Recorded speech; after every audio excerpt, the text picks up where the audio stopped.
الحمد لله رب العالمين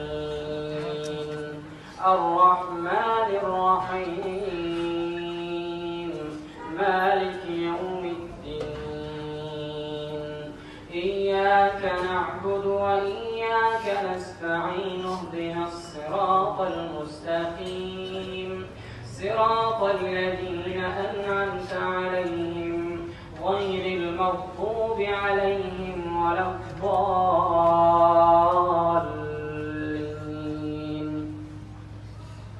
إذا زلزلت الأرض زلزالها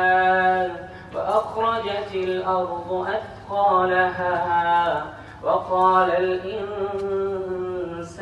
ما لها يومئذ تحدث أخبارها بأن ربك أوحى لها يومئذ يصدر الناس أشتاتا ليروا أعمالهم فمن يعمل مثقال ذرة خيرا يره ومن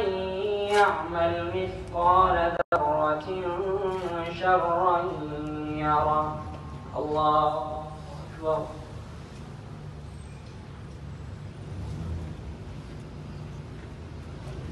سمع الله لمن حمده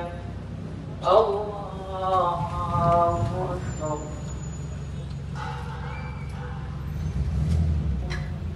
أولئك الذين لعنهم الله ومن يلعن الله فلن تجد له نصيرا أم لهم نصيب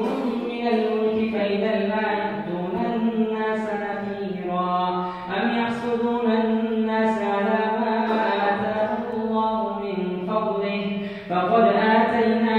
آل إبراهيم الكتاب والحكمة وآتيناهم ملكا عظيما فمنهم من آمن به ومنهم من صد عنه وكفى بجهنم سعيرا إن الذين كفروا بآياتنا سوف نصليهم نارا كلما نضجت جلودهم بدلناهم